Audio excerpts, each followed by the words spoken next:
없다는 눈으로 그녀를 바라보며 서연의 울음이 그칠 때까지 끈기 있게 기다려주었다. 하지만 서연의 눈물은 멈출 기미가 보이지 않았다. 눈물이 강물처럼 쏟아져 도저히 진정할 수가 없었다. 임신 소식은 불쌍한 그녀에게 너무나 큰 충격이었다. 이런 일이 생길 거라고는 꿈에도 상상하지 못했다.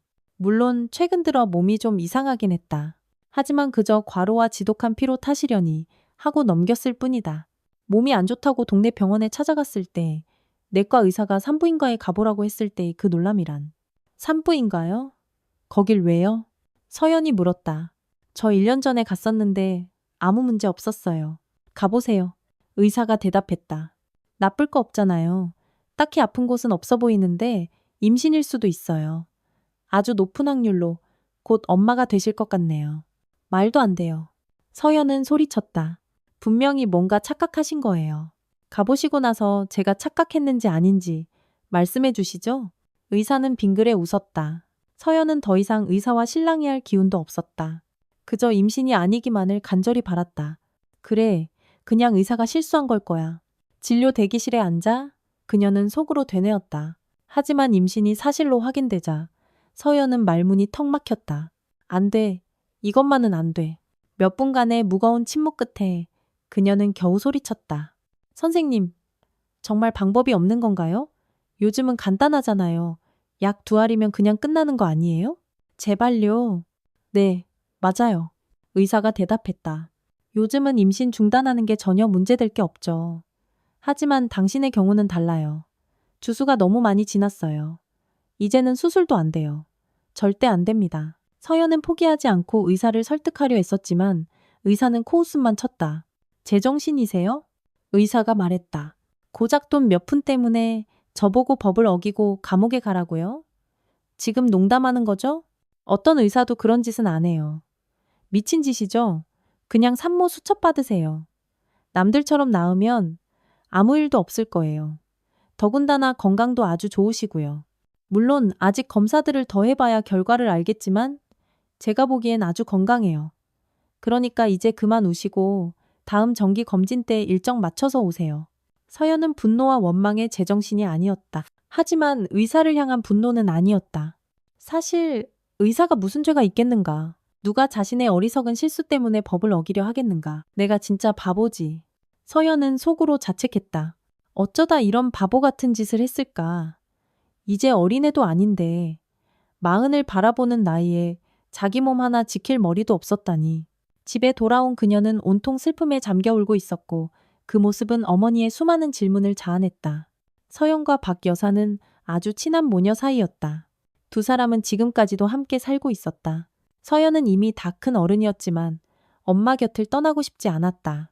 사실 떠날 곳도 마땅치 않았다. 교사 월급으로는 집을 장만하는 건 하늘의 별 따기였다. 두 여자는 살기 좋은 방 2개짜리 아파트를 팔 생각도 없었다. 그렇게 둘은 함께 살았다. 못 살 것도 없지 않은가? 박 여사도 일을 하며 생활비에 보탰다. 집은 언제나 깨끗하고 아늑했다. 엄마가 청소를 못하면 딸이 했고 딸이 못하면 엄마가 했다. 한마디로 편했다. 물론 박 여사는 가끔 딸이 30을 훌쩍 넘겼는데도 연애 하나 제대로 못하는 것을 안타까워했다. 하지만 지옥 같았던 남편과의 짧은 결혼 생활을 떠올리면 이내 그 말을 거두곤 했다. 서연은 그런 엄마의 마음을 이해했다. 그녀 자신도 가족에 대해 여러 번 생각해봤다. 특히 젊었을 때는 더 그랬다. 하지만 이제 와서 그런 얘기를 한들 무엇하리. 동료들은 모두 결혼한 지 오래였다. 학교에는 온통 기혼 여성들 뿐이라 서연은 그들과 딱히 할 얘기도 없었다. 시시콜콜한 살림 얘기는 재미없었고 주말에 남편과 연극을 보러 갔다는 이야기는 할 수가 없었다. 하지만 그건 어디까지나 직장일 뿐이었기에 서연은 동료들과의 관계에 큰 의미를 두지 않았다. 그녀는 유능한 교사로 인정받았다. 그리고 임신하기 전까지는 그녀의 사생활에 아무도 관심이 없었다. 하지만 더 이상 배를 숨길 수 없게 되자 소문과 험담이 돌기 시작했다. 동네는 작았고 사람들은 이런 가십거리를 정말이지 너무나 좋아했다. 별다른 오락거리도 없으니 입방아 찢는 것만큼 재밌는 게 없었던 것이다. 게다가 곧 출산 휴가를 들어가야 할 때가 다가오는데 어찌 가만히 있겠는가. 도대체 누구 애를 가졌는지 묻지 않고는 못 베길 노릇이었다. 신경 쓰지 마라. 박 여사는 딸을 위로했다. 아무 일 아니야. 떠들라지 뭐. 옛말에 남의 입에 재갈을 물릴 수는 없다고 했잖니. 그럴 필요도 없고 남들 험담하는 게 좋으면 실컷 하라고 해. 넌 지금 아기 생각만 해야지. 박 여사는 뱃속아기의 아빠가 누구인지 알고 있었고 그녀 역시 탐탁지 않아 했다. 태우에 대해서는 단 한 번도 좋은 기대를 한 적이 없었다. 심지어 젊은 시절 서연이 그와 뜨겁게 연애할 때도 박 여사는 어떻게든 딸이 그와 헤어지게 하려고 애썼다.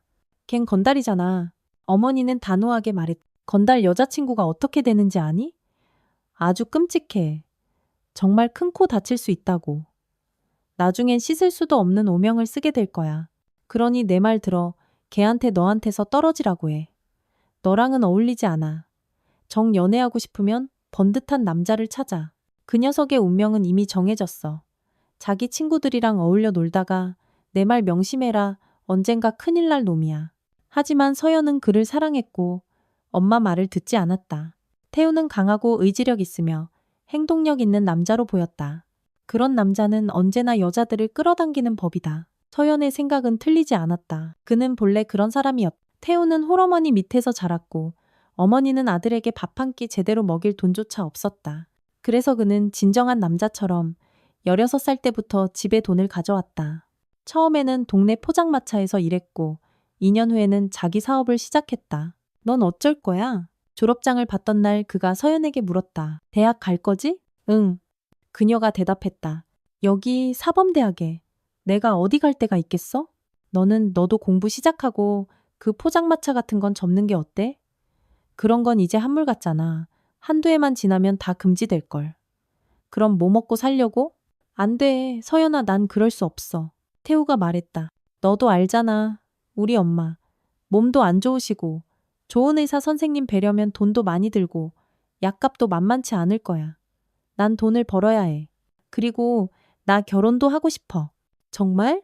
서연은 놀랐다. 누구랑? 혹시 비밀이 아니라면 말이야. 당연히 너랑이지. 바보야. 젊은 남자는 활짝 웃었다. 내가 딱 자리 잡고 내 집 살 돈 모으면 바로 너랑 구청 가서 혼인신고할 거야. 그렇게 바로? 서연은 피식 웃었다. 알았어, 알았어. 그 말 꼭 지켜. 서연은 엄마의 반대를 무릅쓰고 미치도록 사랑하는 남자와 결혼할 준비가 되어 있었다. 하지만 몇 달 후 태우는 교도소에 수감되었다. 그리고 박 여사는 딸에게 그와의 모든 연락을 단호히 금지했다. 꿈도 꾸지 마. 그녀는 엄하게 말했다. 교도소에 편지 보내거나 면회 갈 생각일랑 접어. 그딴 도둑놈 로맨스는 다른 사람한테나 줘버려. 그런 거에 넘어갈 바보들은 널리고 널렸어. 날 믿어. 넌 그놈한테 유일한 여자가 아니었을 거야. 난 확신해. 오히려 망신 안 당하고 애 안 생긴 걸 고맙게 생각해. 만약에 너희 둘 사이에 애라도 생겼으면 어쩔 뻔했어? 잊어버려. 어릴 때 사랑은 금방 식는 법이야. 나도 겪어봐서 알아. 더 좋은 사람 만날 거야. 네 나이가 몇인데. 자신의 꿈과 헤어지는 것이 서연에게는 얼마나 힘들었는지. 그녀는 태우와 결혼해서 아이들을 낳고 화목하고 큰 가정을 꾸리는 꿈을 꿨다. 그리고 그 모든 계획이 한순간에 무너져 내렸다. 처음 몇 달간은 그에게 편지를 보냈다. 하지만 엄마가 우편함에서 그중 한 통을 우연히 발견하고 집안이 발칵 뒤집히자 서연은 태우에게 편지를 쓰는 것을 그만뒀다. 그놈이 너한테 답장을 보냈구나, 그렇지? 박 여사가 물었다. 결국엔 편지를 주고받고 있었네. 내가 하지 말라고 했는데 넌 내 말을 들을 생각이 없는 거지, 응? 엄마, 제발 진정해. 서연이 대답했다. 난 그냥 무슨 일이 있었는지 알고 싶었을 뿐이야. 이해해줘. 사람을 좀 위로해주고 싶었다고. 우리가 그렇게 오랜 시간 함께 했는데 갑자기 내가 사라지는 건 정상이 아니잖아. 엄마는 그렇게 생각 안 해? 난 아무 생각 없어. 그리고 알아서 해. 나중에 후회나 하지 마. 박 여사의 분노는 어리고 미숙했던 소녀의 감정보다 강했다. 서연은 억지로 태우를 자신의 삶에서 지워냈다. 마음속에서 뿌리째 뽑아냈다. 그때 그녀는 얼마나 아팠던가.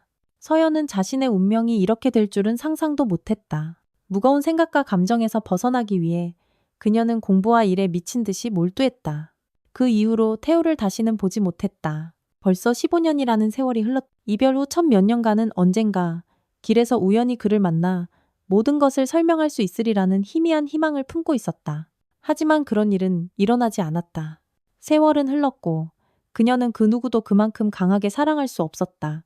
서연의 인생에도 청혼할 준비가 된 남자들이 있었지만 그건 전혀 아니었다. 그들을 볼 때 그녀의 마음은 조금도 설레지 않았다. 그리고 모든 남자에게서 자신의 태우를 찾으려 했다. 주소를 알면서도 차마 찾아갈 용기는 내지 못했던 그를 그녀는 다시 그를 보게 될 거라고는 생각조차 못했다. 그런데 그는 그 모든 세월 동안 그녀와 같은 도시에 살고 있었다. 출소 후 떠났지만 잠시뿐이었다. 타지 생활에 적응하지 못하고 결국 고향인 아평으로 돌아왔다. 어머니가 몹시 그리웠고 어머니 역시 그를 그리워했다. 가여운 어머니 아들이 교도소에서 보낸 그 긴 세월을 어떻게 견뎠을지 상상조차 할 수 없었다. 그리고 태우는 큰 인물이 되어 있었다. 서연에 대해 모든 것을 알고 있었지만 과거로 돌아가고 싶지 않았다. 만약 우연한 만남이 아니었다면 결코 돌아오지 않았을 것이다. 너 하나도 안 변했네? 거리에서 서연과 마주쳤을 때 그는 생각에 잠긴 듯 말했다. 여전히 예쁘고 도도하고 내가 예전에 너를 사랑했던 이유가 바로 그거였지. 그 얘기는 꺼내지 말자. 서연은 당황했다. 과거의 기억에 잠기고 싶지 않았다. 그녀는 자신이 그에게 했던 행동이 부끄러웠다. 편지 한 통 쓰지 않고 면회 한 번 가지 않은 것. 만약 그가 왜 그랬냐고 묻는다면 아마 쥐구멍에라도 숨고 싶을 터였다. 하지만 태우는 아무것도 묻지 않았다. 그는 자신의 이야기를 했고 서연은 흥미롭게 그의 말을 들었다. 그 기나긴 이별의 시간 동안 자신이 그를 미치도록 그리워했다는 사실을 깨달으며 네가 어떻게 사는지 다 알아. 태우는 피식 웃었다. 선생님이 됐고 평판도 좋고 근데 아직 박 여사님 댁에서 나오진 않았더라. 뭐 그게 옳은 걸지도 모르지. 나도 잘 모르겠다. 난 엄마랑 산지 오래됐어. 사업 시작하자마자 바로. 제일 먼저 집부터 샀지. 엄마 불편하게 안 하려고.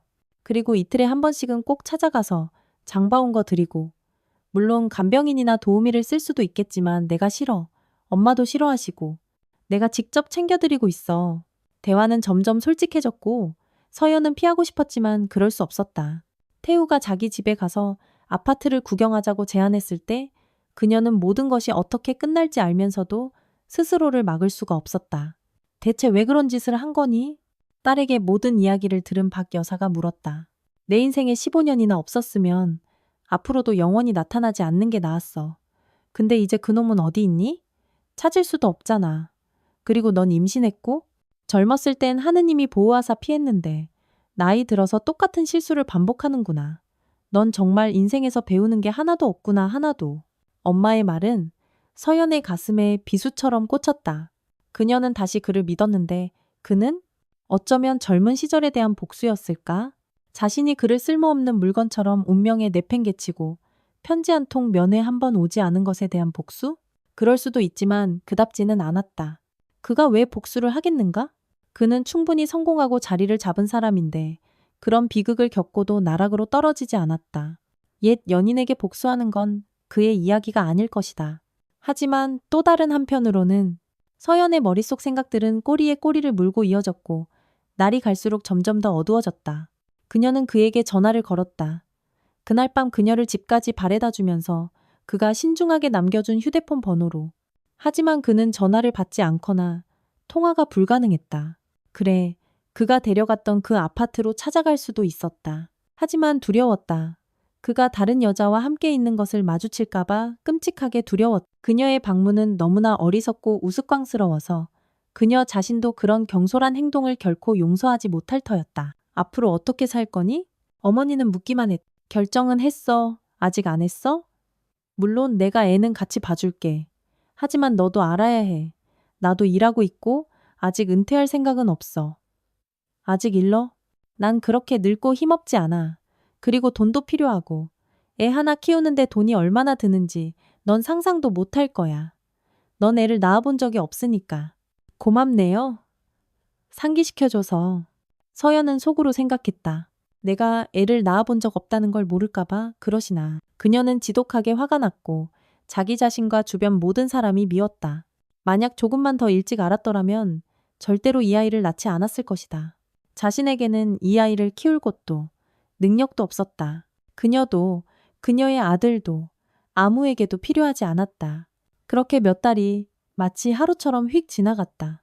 서연은 계속 학교에 다녔고 등 뒤에서 들려오는 불쾌한 농담과 험담을 들어야 했다. 참나 다들 어른이고 고등교육까지 받은 교사들이면서 하는 짓들은 꼭 저랬다.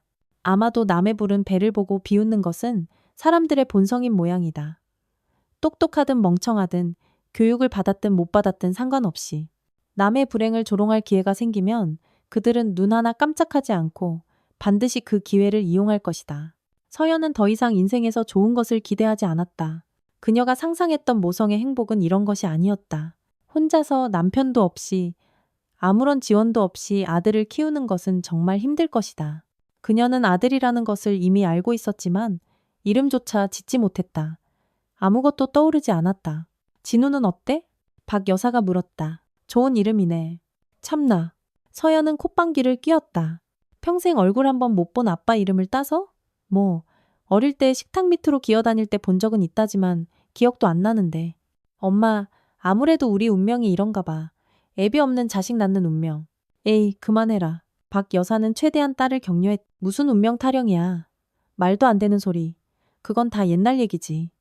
우리 때는 남편 없이 애 낳는 게 흉이었지만 지금은 많은 여자들이 오히려 자신을 위해 애를 낳고 아무도 필요 없다고 하잖니. 괜한 짐이나 책임은 필요 없다고들 해.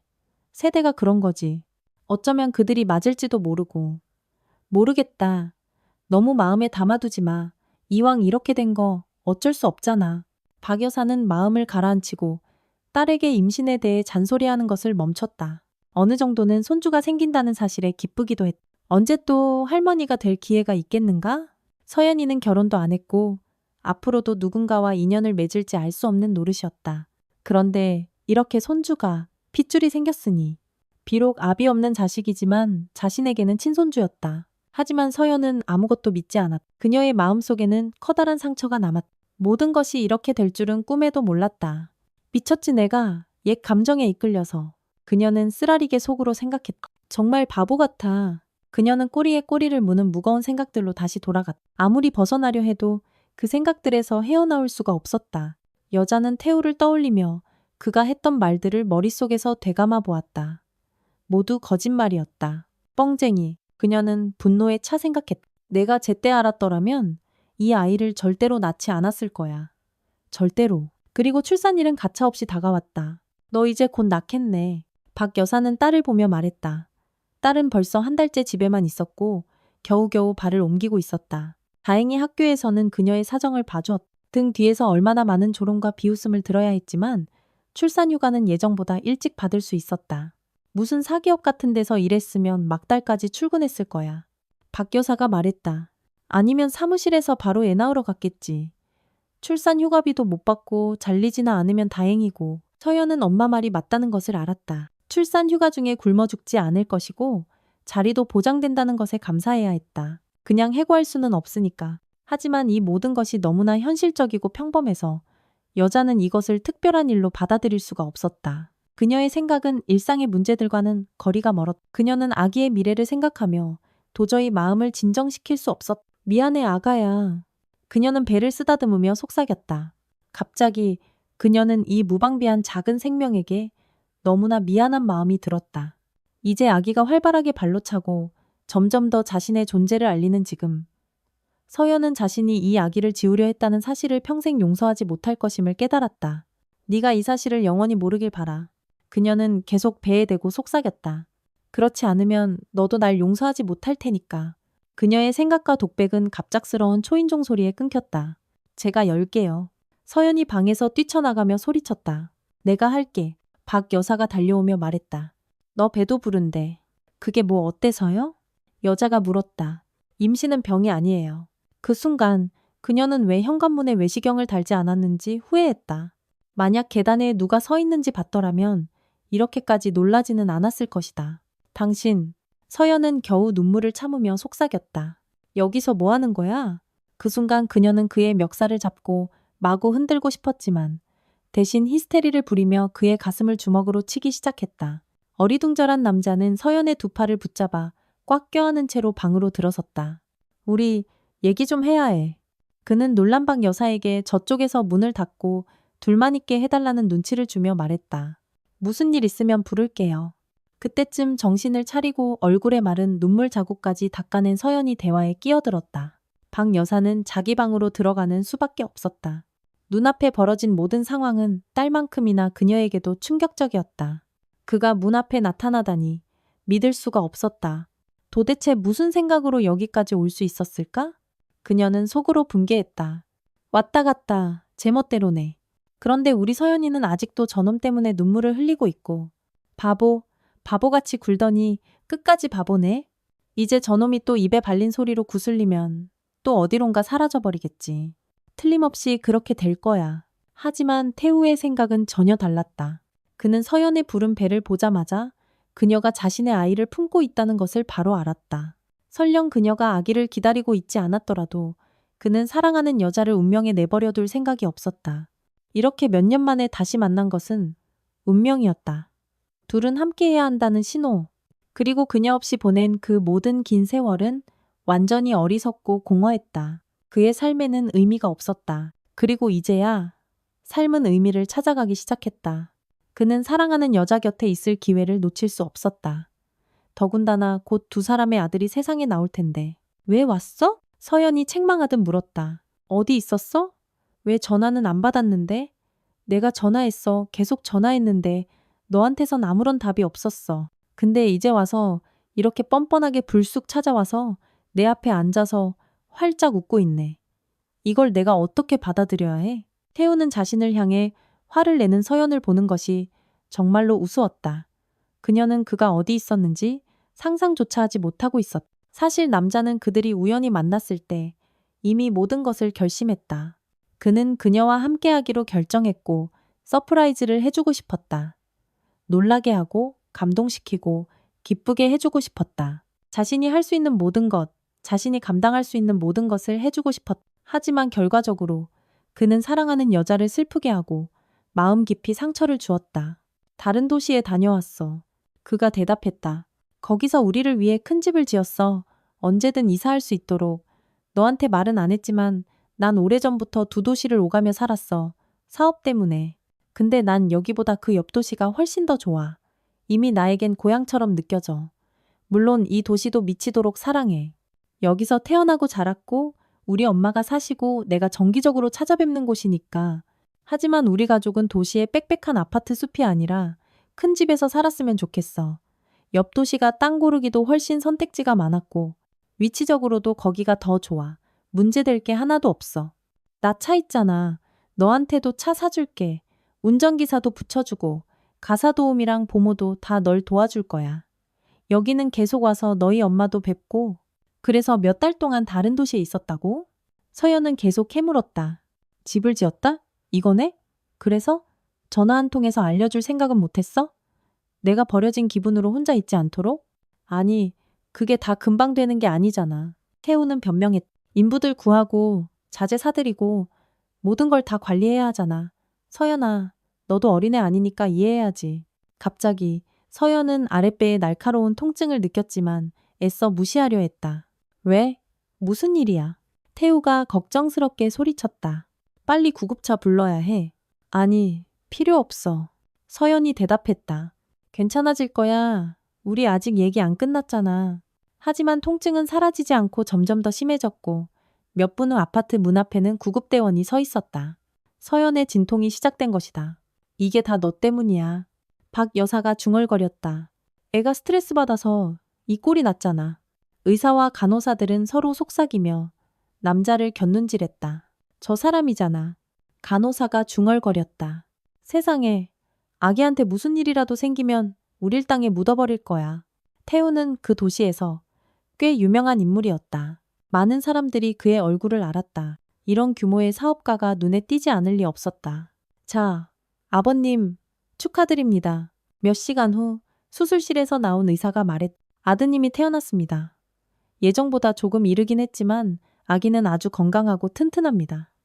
들어가서 보셔도 됩니다. 태우는 기쁨에 어쩔 줄 몰라 하며 곧장 서연이 갓 태어난 아기에게 젖을 물리고 있는 병실로 달려갔다. 세상에, 남자가 외쳤다. 어쩜 이렇게 예쁠까. 태우는 감격에 겨워 울음을 터뜨릴 뻔했다. 자신의 행복을 믿을 수가 없었다. 아들, 그에게 아들이 생겼다. 자신의 사생활에 완전히 마침표를 찍었다고 생각한 지 몇 년 만의 일인가. 시간은 빠르게 흘렀다. 서연은 온전히 아기에게만 집중했다. 박 여사는 딸을 힘닿는 데까지 도왔다. 그 시기에 두 여자는 이사할 겨를이 전혀 없었다. 태우는 그것을 이해하며 큰 집으로 이사갈 계획에 대해 재촉하지 않았다. 그들이 이사한 것은 아기가 자란 2년 후의 일이었다. 서연은 출산휴가가 시작되자마자 학교에 사표를 냈다. 그냥 다니는 건 어때? 박 여사가 물었다. 혹시라도 무슨 일이 잘못되거나 잘 안 풀리면 어떡해. 엄마, 뭐가 잘못될 수 있겠어? 서연은 의아해했다.